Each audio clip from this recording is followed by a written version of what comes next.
noches, es 13 de febrero, bienvenidos a las noticias de Intereconomía. Mientras que el Estado se defiende del desafío separatista, los casos de corrupción siguen salpicando a unos y a otros. Alba Vila, buenas noches. Buenas noches, Gonzalo. Pues mientras en Andalucía se está celebrando el mayor juicio por escándalo de fraude de dinero público, el de los seres socialistas en Madrid, el Partido Popular todavía se sigue recuperando de la confesión de Francisco Granados, en la que apuntó a Aguirre, González y Cifuentes de financiar al partido irregularmente. Situación alarmante, sin duda, que se agrava al ver la última encuesta, por ejemplo, del periódico El País, que afirma, atención, que el 62% de los votantes del PP considera que a Mariano Rajoy le ha llegado la hora y que debería marcharse. Brutal sondeo que nos lleva a preguntarnos dos cosas, Alba.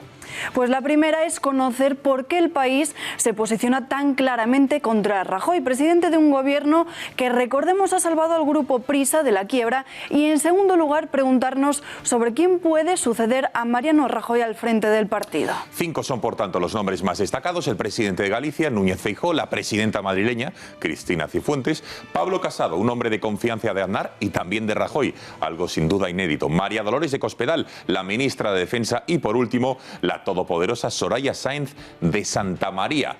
¿Quién le sucederá? Analizamos el resto de la actualidad en titulares.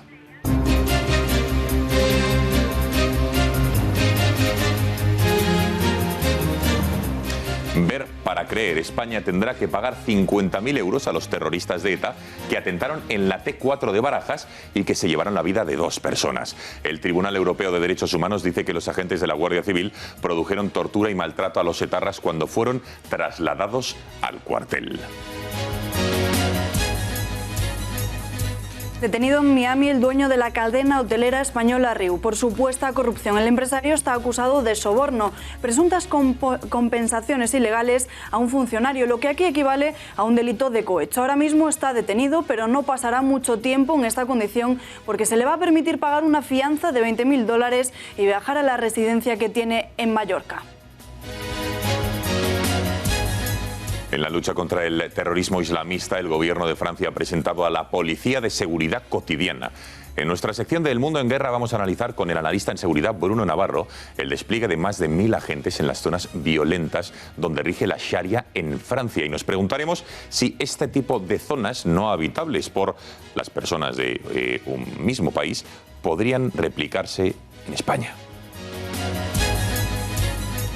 Seguro que se han dado cuenta de que hoy es martes 13, sinónimo de mala suerte para muchos españoles. En España, Grecia y muchos países hispanoaméricos, el día de hoy genera temor ante la posibilidad de sufrir mala suerte. Pero ¿cuál es el motivo? Al final de este informativo les contaremos el origen de esta superstición.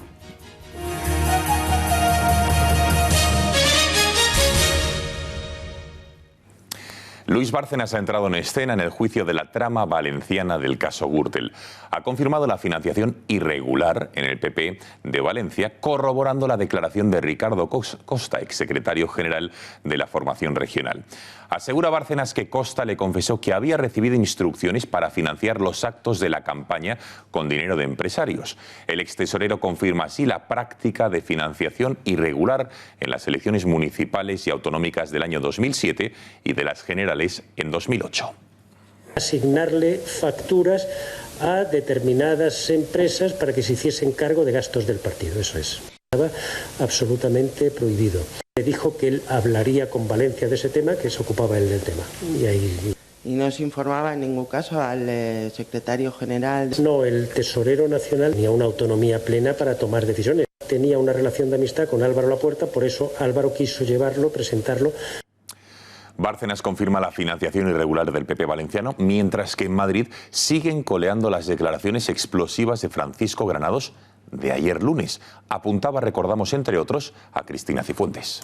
Así es, Gonzalo. La presidenta regional ha movido ficha asegurando que va a interponer una querella criminal y acciones civiles. El exsecretario general del Partido Popular madrileño señalaba ayer a Cifuentes como una de las personas que controlaba todo en la administración pública madrileña y supuesta conocedora de esa trama irregular que pagaba dinero para una campaña destinada a potenciar la imagen pública de Esperanza Aguirre. Incluso Granados decía que Cifuentes era la persona de confianza de Ignacio González y que por ello tenía poder en la Caja B. Creo además, a tenor de sus declaraciones, que en mi caso, además, bueno, pues debe de haber alguna especie de venganza por algo, que yo no sé exactamente bien el qué, porque la verdad es que no se puede ser más mentiroso, más mezquino, más miserable que el señor Granados, aparte, lógicamente, de las múltiples cuestiones que él tiene pendientes con la justicia, a la que se añade la querella criminal que le voy a poner. Yo creo que Esperanza Aguirre hizo cosas, políticamente hablando, en la gestión muy buenas y muy positivas para Madrid. Respecto a lo que era la gestión del partido, mire, de eso la verdad es que no puedo opinar porque en estos momentos está todo en entredicho, hay una investigación judicial y por tanto yo no puedo opinar, porque sinceramente además no lo sé. No sé si, como dicen, hubo financiación más allá de lo que establece la legalidad. Bueno, ¿qué amigos le quedan a Cristina Cifuentes? O mejor dicho, ¿qué es lo que dicen desde el Partido Popular? Pues se lavan las manos. Nadie quiere pronunciarse sobre las declaraciones de Granados. Mientras que Ángel Garrido tacha de falsas estas acusaciones, el portavoz del PP en el Congreso de los Diputados, Rafael Hernando, ha evitado contestar incluso cuando se le preguntaba directamente por ello. Atentos a la pregunta y a la respuesta de Hernando. Bueno, yo creo que se enmarcan, y así ha sido explicado, dentro de la estrategia de defensa de una persona que ha estado más de 2 años en prisión, que tiene la perspectiva, dado que está catalogado como un presunto delincuente, de pasar más años en prisión y que, por tanto, intenta, lógicamente, pues diluir su responsabilidad. En este caso lo hace a través de acusaciones falsas. Yo soy afiliado por Almería. Muchas gracias. ¿Pero cómo ha funcionado el cuarteto amoroso durante estos últimos años? La relación entre Esperanza Aguirre, Francisco Granados e Ignacio González no puede entenderse si no echamos la vista atrás. Los dos políticos formaron tándem junto a Aguirre y propiciaron la victoria electoral de esta en las polémicas elecciones de 2003. La presidenta tomó el poder y se apoyó en Granados para la gestión del partido, de 2004 hasta 2011, fecha de su destitución. En el gobierno regional, Aguirre escogió a González como su mano derecha, dándole durante esos 9 años la vicepresidencia y portavocía del Ejecutivo.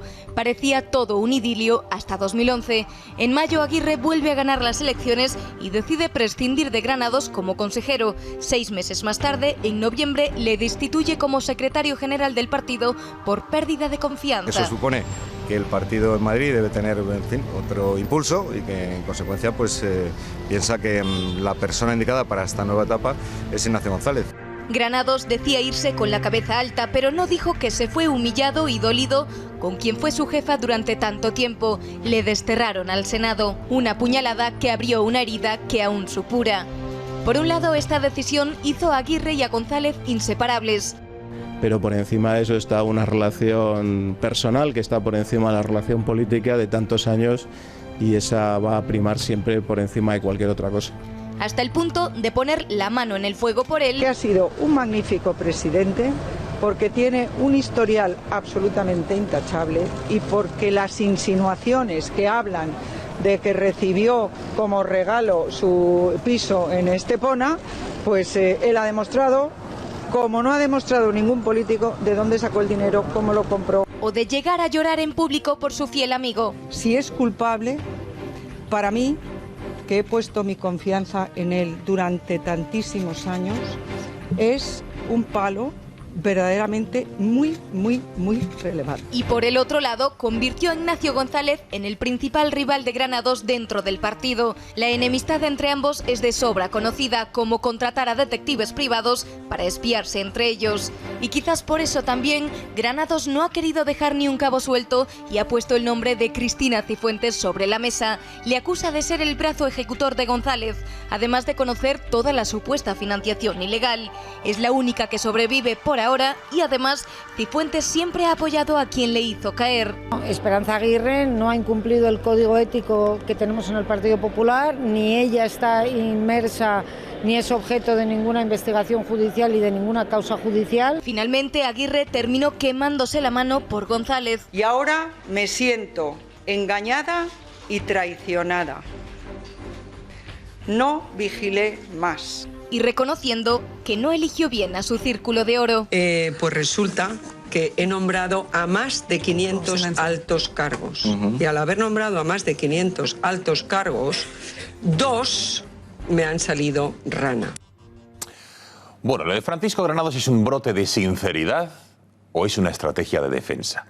Si nos acogemos a la hemeroteca, demuestra las contradicciones del exsecretario general popular, lo que ha dicho en los últimos años y lo que dijo ayer. Alba, cuéntanos. Así es, Gonzalo. La hemeroteca muestra las idas y venidas en las declaraciones. Francisco Granados sostenía ayer ante el juez que hubo una campaña paralela para mejorar la imagen pública de Esperanza Aguirre en 2007 y 2011 con dinero de publicidad. Una campaña que, dice, dirigió Ignacio González. Estas declaraciones también las mantuvo a la salida del juzgado ante los medios de comunicación. Es verdad que yo soy consciente de que ha habido una campaña paralela de refuerzo a la campaña de Esperanza Aguirre, no del Partido Popular de Madrid, de Esperanza Aguirre concreta, de refuerzo a la campaña de Esperanza Aguirre, y que esa campaña se ha llevado fuera del ámbito del gerente regional del partido y fuera del ámbito del partido. Sin embargo, en 2016 pedía que se abandonase cualquier intento de manchar la imagen de Esperanza Aguirre, que gracias a Aguirre había 12 hospitales públicos, colegios bilingües y numerosos centros de salud. Abandonen ustedes cualquier tentación de conseguir tapar la realidad de los años de gobierno de la señora Aguirre, que son 12 hospitales públicos, más de 100 kilómetros de metro, colegios bilingües, centros de salud, en fin, y todo eso bajando impuestos. Durante las 3 horas de declaración en el juzgado, Granados ha dicho que todo se basaba en su intuición, ya que a él no se le comunicaban todas las decisiones sobre las campañas electorales, pese a ser el secretario general del Partido de Madrid en aquel momento, porque quien de verdad tenía todo el control era Ignacio González. En esto. Yo lo que he venido aquí es a defenderme, a explicar cómo ha funcionado durante todos estos años en los que yo he sido miembro del gobierno, el gobierno de la Comunidad de Madrid. Muchos de los que estáis aquí presentes podéis corroborar que todo lo que he dicho es exactamente como lo he dicho y que ha sido como lo he dicho. Y hay cientos de cargos públicos y para eso no hay que traer ningún papel, eso es así. Eso sí, volvemos a echar la vista atrás, porque en 2016 aseguraban no haber conocido nada de nada referente a corrupción en la comunidad madrileña. Si yo considero que soy inocente, yo le afirmo taxativamente que soy inocente. Pero estoy seguro que muchos de ellos saben que yo jamás he metido la mano en la caja. En los años que he sido miembro de ese gobierno, ni he cometido, ni he amparado, ni he conocido ningún hecho de corrupción en la Comunidad de Madrid. Ayer también aseguraba que todo lo que había dicho era verdad y que incluso se podía comprobar. Podéis corroborar que todo lo que he dicho es exactamente como lo he dicho y que ha sido como lo he dicho. Y hay cientos de cargos públicos y para eso no hay que traer ningún papel, eso es así. Es decir, que la trama púnica existe. Pues hace un año el exalto cargo popular ni siquiera creía que hubiese trama, a pesar de haber leído, dice, muchos documentos, que no la veía, dice, en ningún lado. Y lamentablemente, puesto que en España no existe la presunción de inocencia, pues a partir de ahora pues empieza ese calvario lógico, buenas tardes, lógico, para explicar punto por punto todo el asunto de una cosa que se ha llamado la trama púnica, que yo la verdad es que después de leer muchas partes del sumario, las que todavía, las que no están todavía en secreto, pero después de leer todo eso yo no sé si existe, creo que no, pero desde luego si existe, ni formo parte de esa trama, ni desde luego soy ni mucho menos el cabecilla. Una última reacción en el Gobierno: rechazan que Cristina Cifuentes tenga que comparecer en público en la Asamblea de Madrid ante unas acusaciones de las que Granados, es verdad, no ha aportado prueba alguna.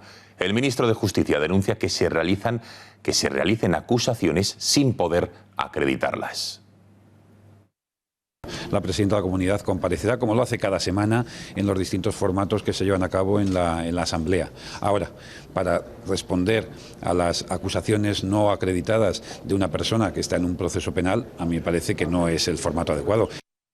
Bueno, para analizar las consecuencias de la confesión de Francisco Granados tenemos conexión con Víctor Manuel Seligrats, abogado penalista. Señor Seligrats, buenas noches. Buenas tardes, buenas noches a todos los televidentes, a vuestra disposición y encantado de estar de nuevo con vosotros. Bueno, un nuevo político, señor Seligrats, que después de haber dicho una versión durante muchos años y en otros casos decide declarar ante el juez todo lo contrario y apuntar con nombres y apellidos. ¿Verdad o estrategia? Bien, ante tales manifestaciones podemos decir que quien lo sabrá fundamentalmente será el propio investigado. Él sabrá por qué, junto con su abogado, si lo realizan de esa manera por una mejor defensa o una estrategia política o una estrategia profesional o procesal. Lo cierto es que desde el punto de vista de lo que ellos realicen o defiendan, es la base fundamental que crean en esa defensa.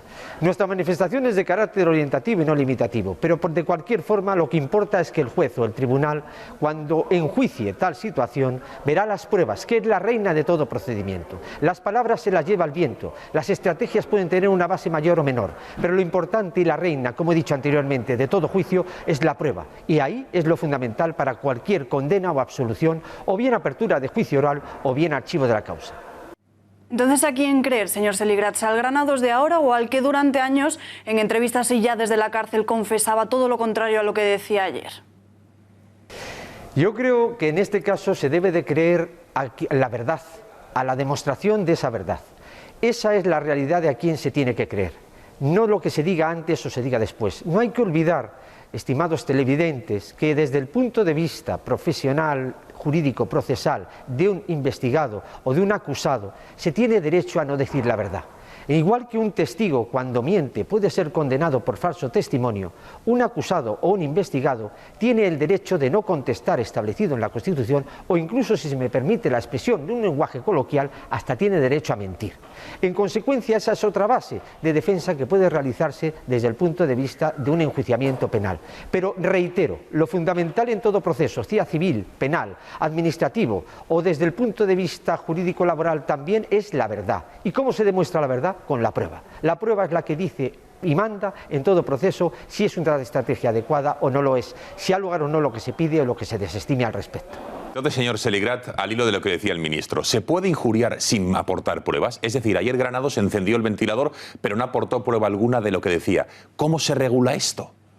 Evidentemente va en hilo con lo que comentaba anteriormente. Cuando alguien dice algo que no puede demostrar, tiene que responsabilizarse de tales manifestaciones. Si no lo puede demostrar, la parte que se sienta perjudicada puede instar acciones civiles o penales en defensa de su honor y de su imagen. Esto lo regula el Código Penal y también el derecho civil, desde el punto de vista de las actuaciones legales en reserva de esos derechos que le asistan a aquel que se encuentre perjudicado y que haya sido injuriado o calumniado, sin perjuicio también de la Ley de Protección de Datos, de protección de la imagen, que tiene unas sanciones económicas tremendamente elevadas. Por consiguiente, la regularización está en la ley y una vez más volvemos a la realidad de cómo se regula si se dice una barbaridad o se dice algo que es verdad, con la prueba. Esa es la reina, es la base fundamental de toda actuación. Como decía John F. Kennedy, la verdad nos hará libres. Pues en este caso la prueba nos dará la libertad o nos dará la condena. Y con la confesión de Granados, ¿cree que hay indicios para imputar a Aguirre, González o a Cifuentes? Porque de momento parece que el juez no lo descarta. Bien, desde el punto de vista de la prudencia, porque como sabéis perfectamente, siempre es bueno hablar con conocimiento de cómo sea la causa, pero en este lenguaje coloquial, orientativo, y para que en un lenguaje televisivo y siempre llegando a esa información de los principios generales a los televidentes, diremos que en este caso es el juez quien tiene que ver si hay indicios o no de criminalidad para que se practiquen diligencias o para que no se practique ninguna diligencia al respecto. Será el juez, son los tribunales quien tienen la decisión de investigar y de condenar o de absolver, sin perjuicio evidentemente de las partes intervinientes en un proceso, como pueden ser los abogados, los procuradores y el justiciable, que es fundamental desde el punto de vista de que él se sienta en esa defensa o bien se sienta perjudicado en ese proceso judicial. En definitiva, es el juzgado, es el tribunal quien tiene que considerar si ha lugar o no indicios razonables de criminalidad o ni tan siquiera existen tales esa cuestión. Víctor Manuel Seligrats, muchísimas gracias por haber atendido a las cámaras este informativo y muy buenas noches. Buenas noches, muchas gracias a vosotros.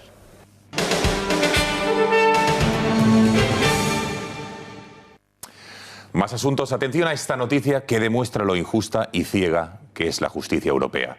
España deberá pagar 50.000 euros a los terroristas, a los etarras, que atentaron en la T4 de Barajas hace exactamente 10 años.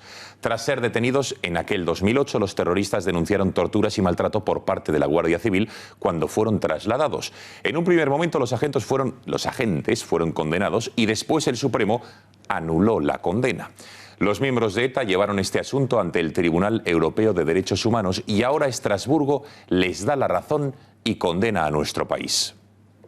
Entre 20.000 y 30.000 euros a los dos terroristas que acabaron con la vida de dos personas. Repasamos cómo se vivió el trágico 30 de diciembre de 2006 en el siguiente vídeo. Con esta noticia amanecíamos el día 30 de diciembre del año 2006. Las portadas de los periódicos españoles se hacían eco de la terrible noticia del atentado en el parking de la T4 del aeropuerto Madrid-Barajas. Suponía el fin del alto al fuego de ETA. Así comenzaba todo la víspera de Nochevieja. Le llamo en nombre de ETA para advertir de la colocación de una potente furgoneta bomba en el parking de la Terminal 4 del aeropuerto de Barajas de Madrid. Un terrorista de la banda avisó vía telefónica de la colocación de la furgoneta bomba en la terminal del aeropuerto. Eran las 8 de la mañana. Hubo otras dos llamadas más. Las fuerzas de seguridad desalojaron de urgencia a los cientos de personas que se encontraban en ese momento en la terminal y a las 9 de la mañana ocurría esto. La furgoneta estalló provocando una fortísima explosión que demolió 5 plantas del aparcamiento. 2 personas fallecieron. Sin embargo, en toda esta historia hubo alguien que no lo vio venir. Y no solo eso, sino que auguraba con convicción un día antes un buen camino en el fin de la violencia terrorista. Estamos, por supuesto, mejor que hace 5 años. Pero también estamos mejor que hace 1 año. Y hoy les expreso una convicción. Dentro de 1 año estaremos mejor que hoy. El entonces presidente del gobierno, José Luis Rodríguez Zapatero, no estuvo muy acertado augurando acontecimientos y seguro que lo que ha ocurrido hoy tampoco lo vio venir. Estos dos individuos, Igor Portu y Martín Sarasola, los condenados por este atentado, tendrán que ser indemnizados con 50.000 euros. ¿El motivo? La Corte de Derechos Humanos de Estrasburgo, por unanimidad, ha dado la razón a ambos etarras en sus denuncias de malos tratos contra la Guardia Civil española por lo que vivieron durante su detención. ¿Les parece justa esta sentencia? ¿Creen que los etarras exageraron quizás sus denuncias? Bueno, para analizar esta sentencia tenemos conexión con Valentín Cotobal, vicepresidente de Dignidad y Justicia. Señor Cotobal, muy buenas noches. Buenas noches, Gonzalo. Buenas noches, Alba. Bueno, desde su asociación, ¿cómo valoran esta sentencia y cómo podemos explicar cómo es posible que se condene a España a pagar dinero a asesinos, a terroristas? Pues nosotros lo valoramos con mucha sorpresa. Y digo sorpresa porque no deja el Tribunal Europeo de Derechos Humanos de crear una jurisprudencia muy perjudicial para las víctimas del terrorismo, porque cada vez que se condena a España por un supuesto trato degradante, y quiero dejar claro que no es por torturas, es por un trato degradante, y en la sentencia mismo explica que no hay indicios de tortura, lo único que, como España no ha estudiado el caso a fondo, pues eso le repercute a dos terroristas asesinos que tienen 1.040 años en condenas y millones de euros en responsabilidad civil, pues les ha ocasionado un trato degradante. Creo que Portu tiene que pagar 30.000 euros y Sarasola 20.000. Pues ellos tienen que pagar a sus víctimas 500.000 y 700.000 euros. Así que por eso nos sorprende mucho la sentencia del Tribunal Europeo de Derechos Humanos. ¿Y esta sentencia es recurrible? ¿El Gobierno está obligado a pagarla? No es recurrible, porque el Tribunal Europeo de Derechos Humanos es un tribunal, digamos, excepcional, que lo primero que pide es que se agote la vía ordinaria, la vía de tu país. Cuando se ha agotado esa vía, ya puedes ir a ellos. Digamos que nunca se meten en el fondo. A ellos, el Tribunal Europeo de Derechos Humanos no dice que no sean terroristas. Lo único que dicen que es que se les ha tratado de manera degradante en el proceso judicial, porque entienden que España no ha investigado lo suficiente sus supuestas torturas, pero que tenemos que recordar que ETA de manera sistemática, todos los terroristas denuncian torturas. Sabemos que es mentira y que es totalmente falso, que los ZUTABE, los boletines internos de la banda terrorista ETA, tenían una instrucción de cómo hay que denunciar y incluso cómo deben de presentarse ante el forense, etcétera, etcétera. Hay que pagarla. Digamos que otros países no han acatado todas las sentencias del Tribunal Europeo de Derechos Humanos. Señor Cotobal, Francia con los violadores no lo...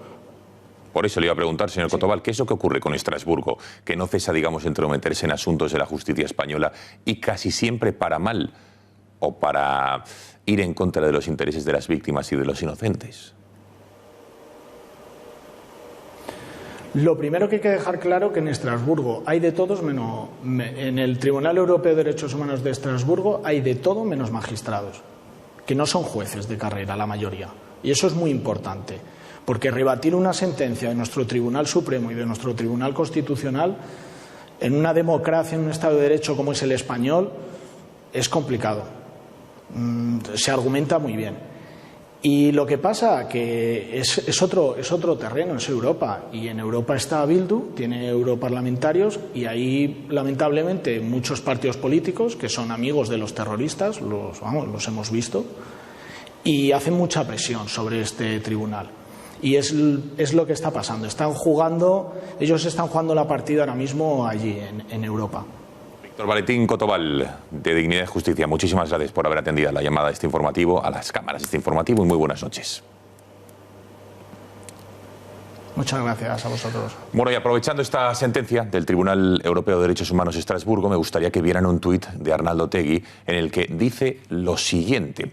El dirigente de Bildu y terrorista confirmado por un juez, Otegi, ha aprovechado el día de hoy para decir que es una víctima de una supuesta tortura policial, remontándose hace 30 años en unos hechos que no están ni probados. Alba.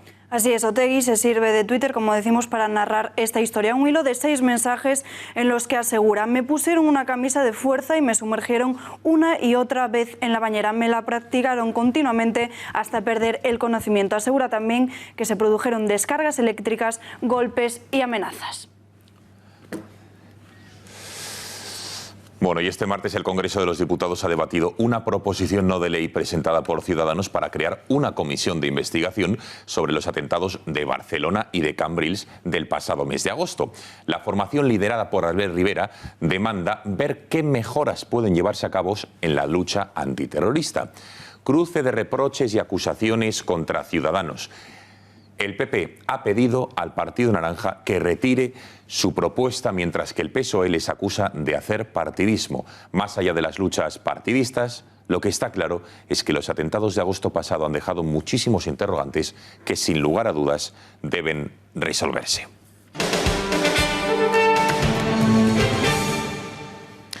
Abrimos página de la crónica independentista. Esta mañana la mesa del Parlamento de Cataluña se ha reunido, pero el presidente de la Cámara Regional ha rechazado incluir en el orden del día la iniciativa de Junts per Catalunya para modificar la ley de presidencia que hubiera facilitado una investidura a distancia de Carles Puigdemont. Roger Torrent ha considerado que hay elementos contradictorios con lo que pide que se clarifique qué se pide exactamente. Eso sí, se ha conocido que Torrent llevará a Estrasburgo el veto de investidura a través de una demanda ante el Tribunal Europeo de Derechos Humanos. El presidente del Parlamento considera que deben protegerse los derechos de Puigdemont a someterse al debate de investidura de forma efectiva. Un gesto del presidente del Parlamento Regional que no ha gustado nada a sus socios separatistas. Desde Junts per Catalunya aseguran que esta decisión choca frontalmente con la estrategia de legítima defensa que tiene Puigdemont. Pues con una cierta perplejidad, porque hay cosas que se deben hacer con mucha delicadeza y sobre todo escuchando todas las partes, hablando y encontrando pues el camino adecuado para la mejor protección de los derechos de todos los diputados, en este caso también de la defensa, de la legítima defensa, de las estrategias de defensa del presidente Puigdemont. Carlos Carrizos, el portavoz de Ciudadanos en el Parlamento, ha reprochado a Torrent ser el abogado defensor de Puigdemont. Y por su parte, desde las filas populares, consideran que este anuncio de Torrent es puro postureo, con lo que reivindican la guerra fría entre Esquerra y Junts per Catalunya. Nos parece que el señor Torrent se erige en el abogado del señor Puigdemont, que es una cuestión que todavía está demasiado verde como para que el presidente del Parlamento manifieste que puede acudir a un tribunal como el de Derechos Humanos de Estrasburgo. Es algo que le debería corresponder al interesado, que es el señor Puigdemont. Estamos asistiendo a una auténtica guerra fría entre Puigdemont y Esquerra Republicana, los partidarios de Puigdemont y Esquerra Republicana. Y hago especial énfasis en no hablar del PDeCAT, hablo de Puigdemont y los partidarios del mismo. Es una guerra fría que está perjudicando gravemente las instituciones catalanas y que responde a un deseo de venganza. Por su parte, el expresidente del Gobierno, Felipe González, ha arremetido contra Torrent al asegurar que el presidente del Parlamento Regional está vulnerando los derechos de los diputados. Cualquiera de los grupos parlamentarios en la Cámara debería hacer un recurso, ese sí, de amparo, porque el presidente del Parlamento, y con todo respeto, está vulnerando los derechos de los diputados.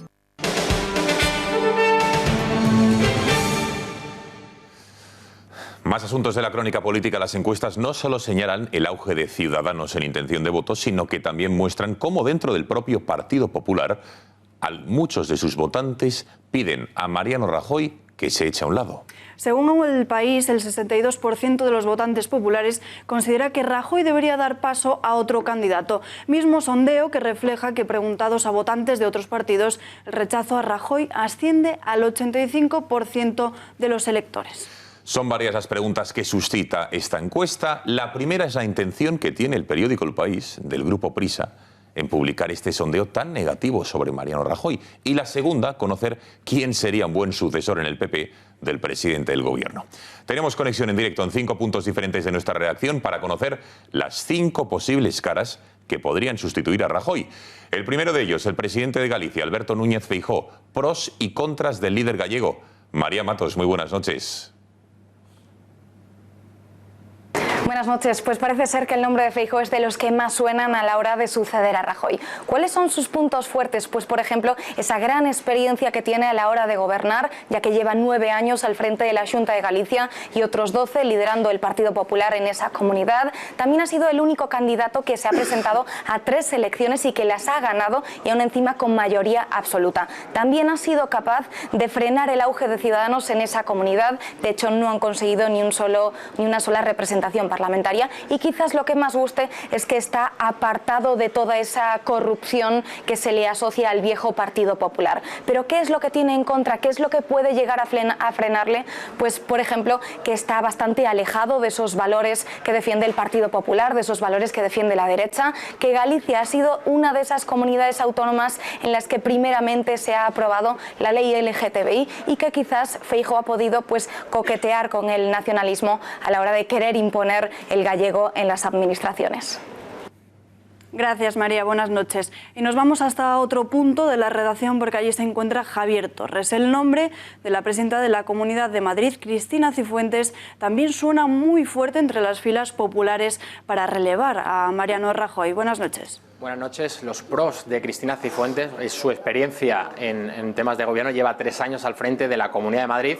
También estuvo al frente de la delegación de gobierno en la capital de España y de ahí salió bastante reforzada.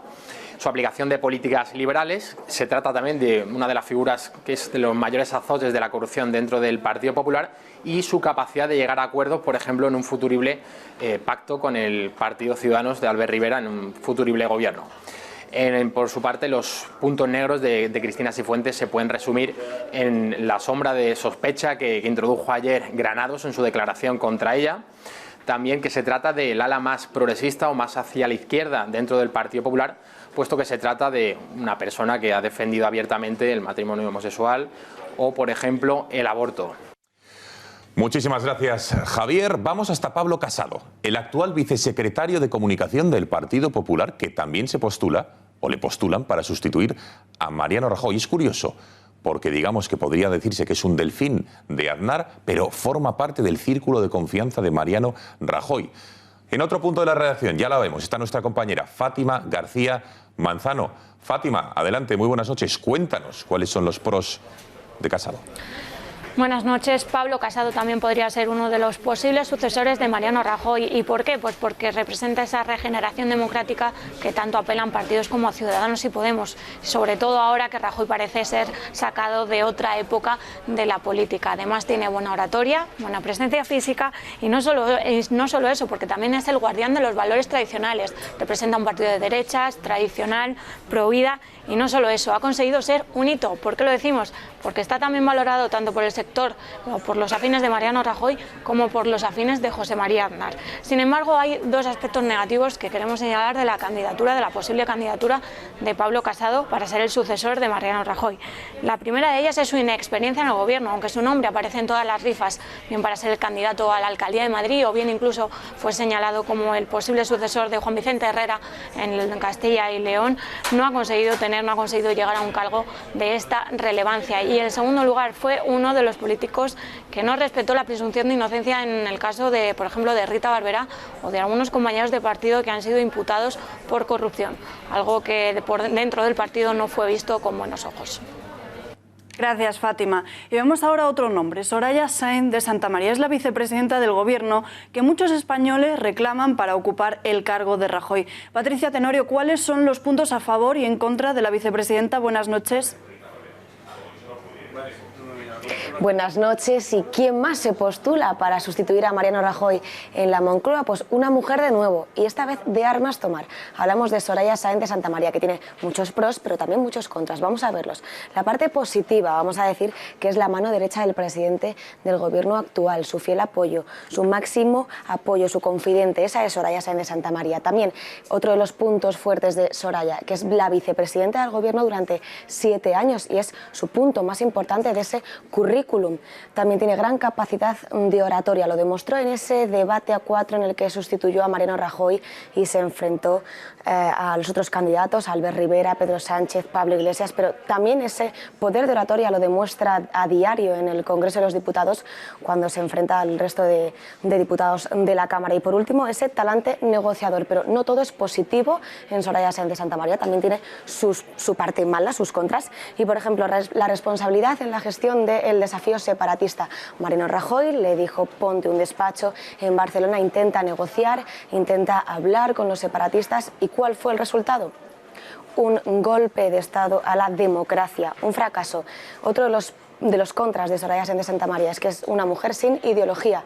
Ella representa al Partido Popular, un partido reconocido de derecha, sin embargo, ella es una mujer neutral. Otro contra es cercana al grupo Prisa, un grupo que tiene una radio, un periódico, una televisión que no se acercan en absoluto a la ideología de los votantes del PP. Y por último es la archienemiga reconocida de María Dolores de Cospedal, otra candidata para relevar el puesto a Mariano Rajoy. Muchísimas gracias, Patricia. Pues de ella vamos a hablar, de María Dolores de Cospedal, el último punto de la redacción, con el último nombre, como les digo, la archienemiga de Soraya Sáenz de Santamaría. Nos vamos hasta la redacción de los informativos Intereconomía. Marta García Villanueva, muy buenas noches. ¿Qué nos puedes contar de la titular del Ministerio de Defensa? Adelante. Buenas noches. Buenas noches. María Dolores de Cospedal tiene a su favor, en primer lugar, que representa un sector con valores dentro del Partido Popular, además de su experiencia de gobierno en Castilla-La Mancha, donde logró la mayoría absoluta en una comunidad autónoma tradicionalmente de izquierdas. Además, se encuentra un balance muy positivo en su paso frente al Ministerio de Defensa y mantuvo una posición inequívoca en la defensa de la unidad de España durante la crisis catalana. Sin embargo, no todo va a ser positivo, ya que también encontramos algunos que otros contras. En primer lugar, la sombra de la corrupción que tanto le persigue. Salió muy desgastada como secretaria general del Partido Popular tras las declaraciones que hizo en el caso Gürtel. Y por último, su enfrentamiento con Soraya no la ha beneficiado en absoluto, ya que el presidente del Gobierno, Mariano Rajoy, confía más en la vicepresidenta. Muchísimas gracias, Marta. Buenas noches a ti y a los 5. Buenas noches.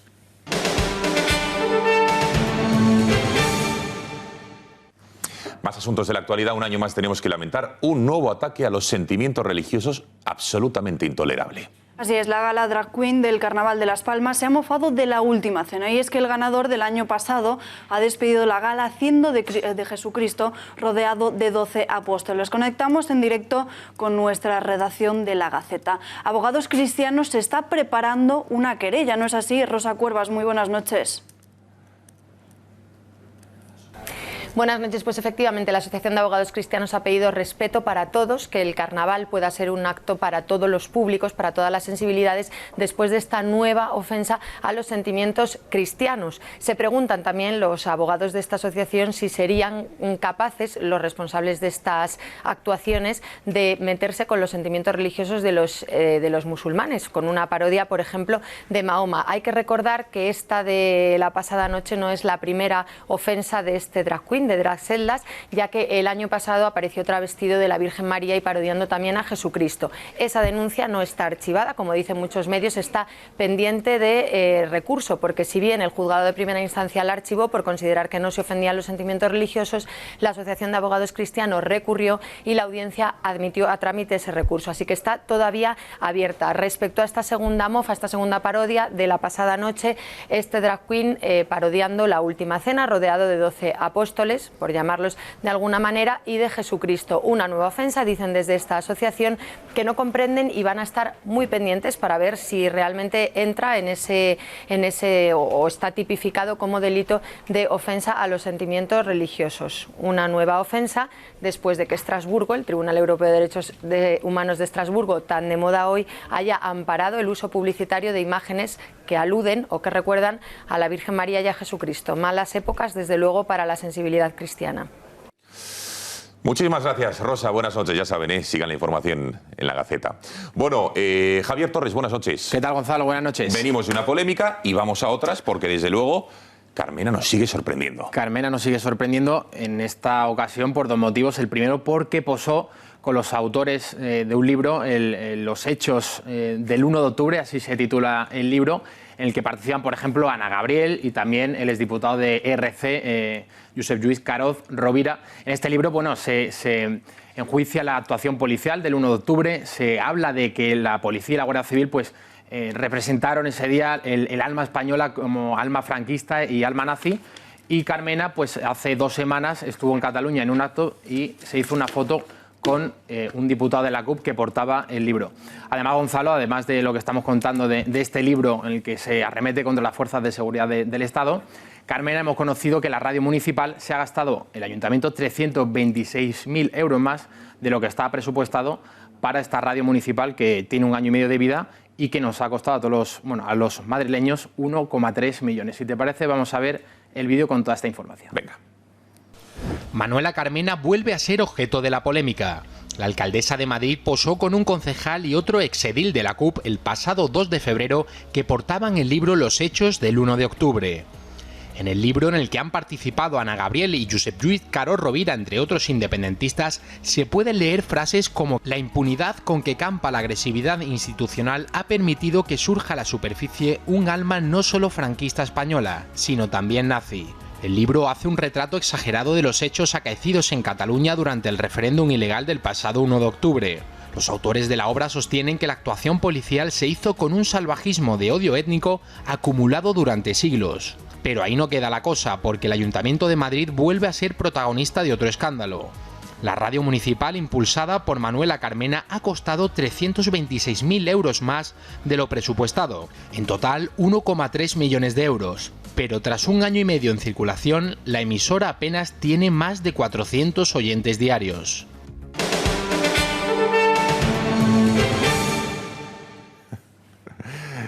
Y de polémicas en Madrid a polémicas en Barcelona. Sor Lucía Caram, la monja, o supuesta monja, ha vuelto a hacer de las suyas. Hace unos días el diario Crónica Global publicaba que la Fundación Tous volvía a lucir en uno de sus vídeos a esta monja, a pesar de todos los intentos de boicot a Tous por apoyar y defender el separatismo. Pues descontenta con el enfoque con el que se ha tratado dicha información, Sor Lucía ha iniciado una campaña en Twitter contra Crónica Global, incluso les tilda de mentirosos y de basura. Voy a explicar una historia para que veáis que hay gente mentirosa, perversa, calumniadora, que ve cosas donde no la hay, y lo peor de todo es que dicen que hacen periodismo. No hacen periodismo, hacen mentira y basura. Y uno de los que hacen mentira y basura están en internet como Crónica Global, porque se inventan cosas, malditos los mentirosos. Tenemos conexión con el subdirector de Crónica Global, Alejandro III. Alejandro, buenas noches. Buenas noches, ¿qué tal? ¿Cómo estamos? Bueno, ¿qué le habéis hecho a Sor Lucía Caram para que se ponga así con vosotros? Por Dios, ¿qué le habéis hecho?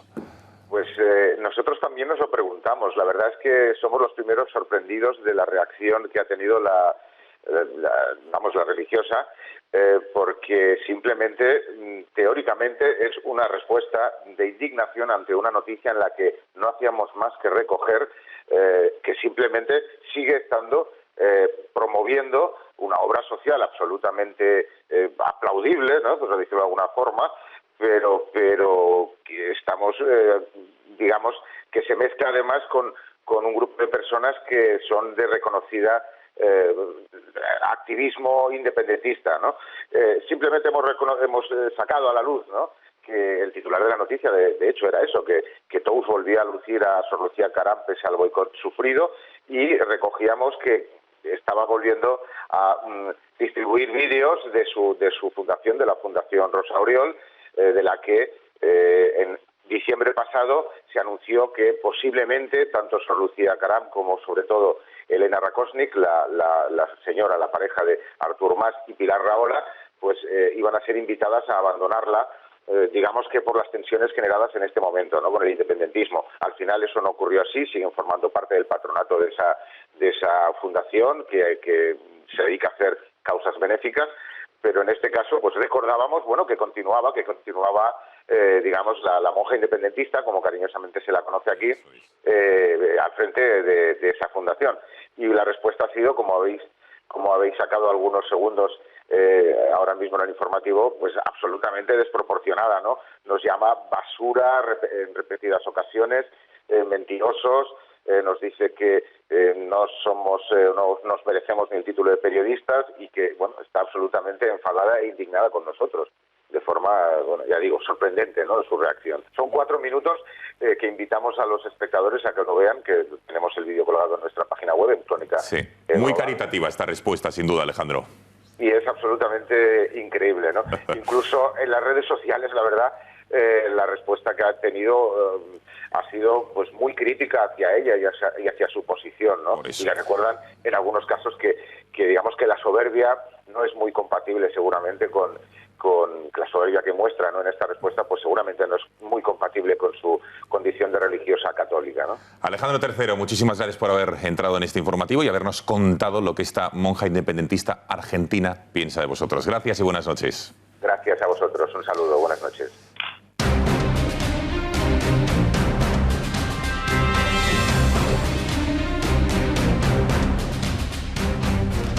Se lo contamos al inicio del informativo. Francia ha blindado las zonas violentas no-go zones con más de 1.100 agentes de refuerzo. El Ejecutivo galo ha presentado el plan de policía de seguridad cotidiana, en la que, como les digo, más de 1.000 agentes van a ser un refuerzo durante un año en barrios en los que rige la Sharia. Para hablar de todo ello está con nosotros Bruno Navarro, experto en seguridad, a quien ya saludamos. Bruno, buenas noches. Buenas noches, Gonzalo. Bueno, cuéntanos, Bruno, en primer lugar, ¿qué es una zona no-go zone, para quienes espectadores que no lo sepan, y quién establece que se pueda entrar en esa zona o que no se pueda entrar? Bueno, establecer quién entra o no entra lo hacen los que están dentro, y lo hacen de una forma totalmente ilegal, alegal, desde luego, y no es nada oficial. Es algo que, bueno, es el hecho consumado que ellos consiguen con su brutalidad y con su violencia. No solo hay no-go zones, las zonas en las que no se puede ir, yihadistas en Europa, que es lo que ahora nos suena, las hay, las ha habido siempre en todos los confines del mundo. Son lugares donde puede ser un barrio, puede ser una ciudad entera, puede ser una área geográfica mucho más extensa, donde reina el crimen, la violencia, bandas armadas, insurgentes, pandilleros, paramilitares, cualquier tipo de situación de este tipo. ¿Pandilleros paramilitares? No, pandilleros, paramilitares, cualquier tipo de organización criminal que pueda dominar una zona, ¿no? Esto ocurre en todos los lugares del mundo actualmente.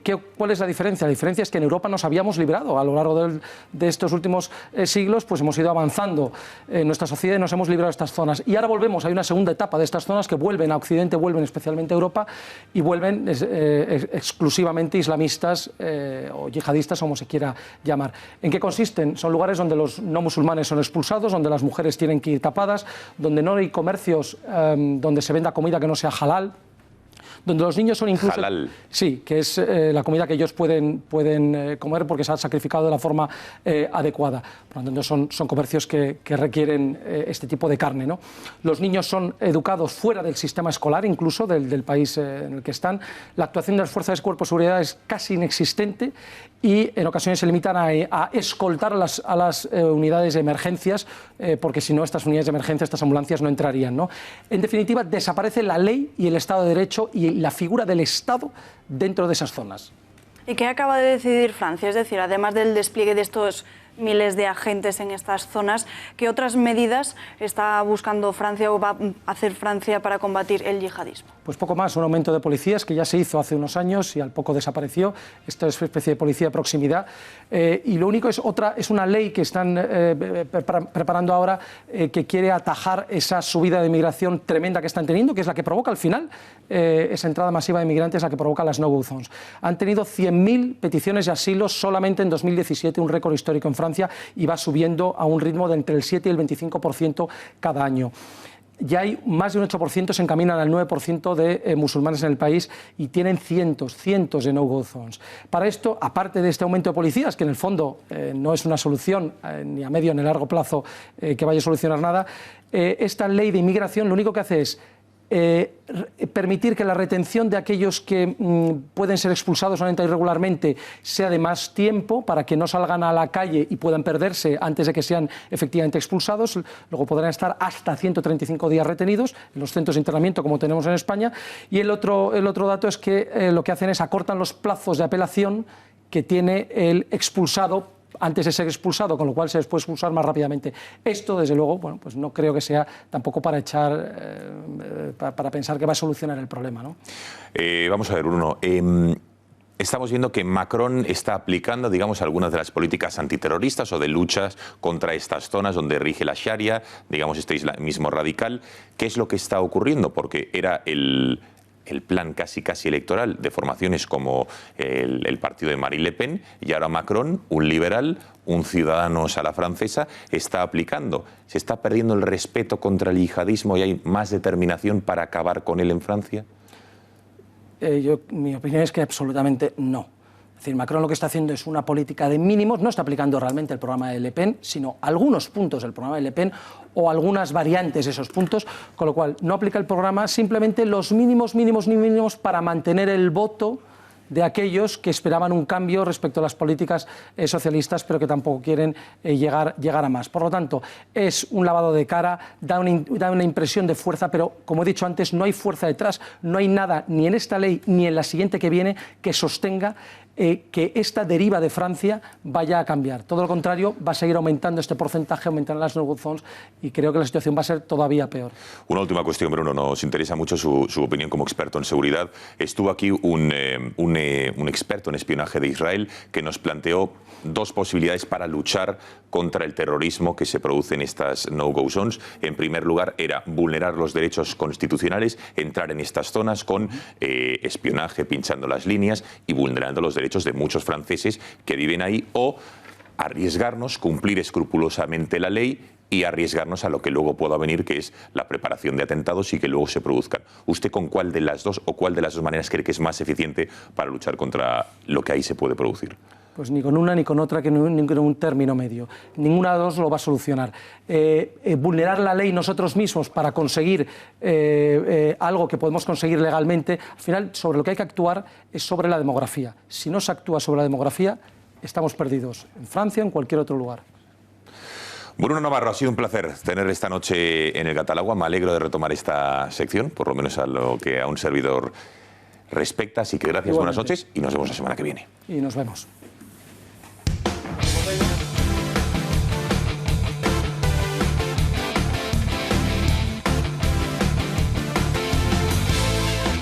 Y en los deportes, Juan Manuel Pérez Noya, buenas noches. ¿Qué tal? Buenas noches. Ya ha empezado la Champions, pero hay mucha otra polémica, ¿eh? Sí, hay polémica en torno a, una vez más, unas nuevas declaraciones independentistas, tanto de Pep Guardiola como de Mikel San José. Ahora las veremos, pero antes vamos a escuchar a Zinedine Zidane. Ha comparecido en esa rueda de prensa previa al partidazo de mañana ante el PSG y ha dicho que no teme su despido, que no tiene presión ninguna.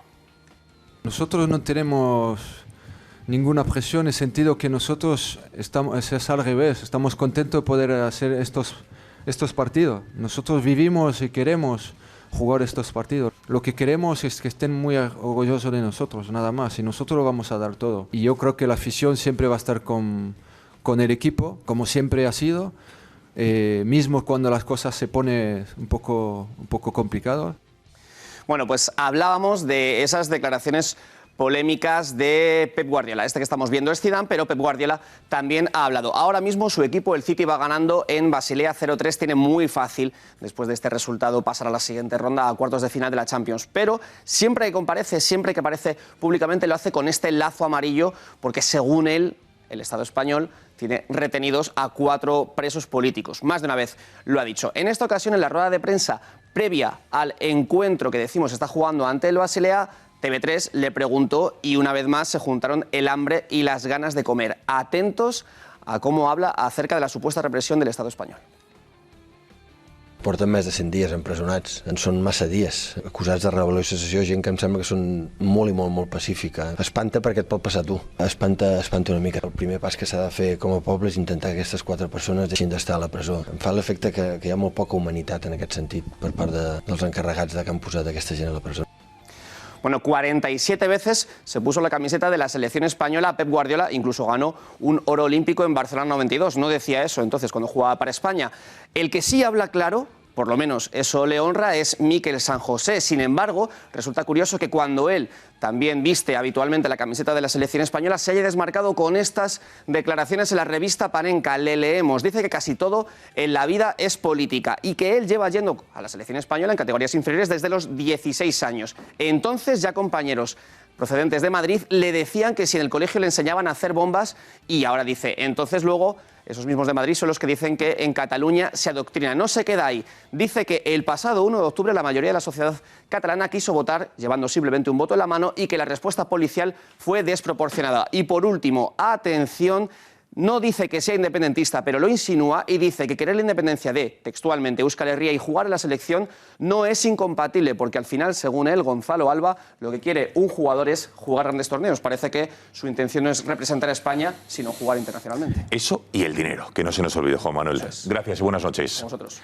Alba, nos vamos recordando qué día es hoy. Así es, recordamos que hoy es martes y 13. Incluso hay quien dice que este es un día de muy mala suerte. ¿Pero por qué es un día de mala suerte, un martes y 13? Pues si nos basamos en creencias religiosas, mitológicas y leyendas históricas. 13 fueron los asistentes a la última cena, 12 apóstoles, Jesús y Judas, es el número 13 por ser el traidor, y 13 es también el capítulo del Apocalipsis donde se habla de la bestia de 7 cabezas. También en el tarot 13 es la carta que se asocia con la muerte y se asocia este día martes 13 a la caída del Imperio Romano.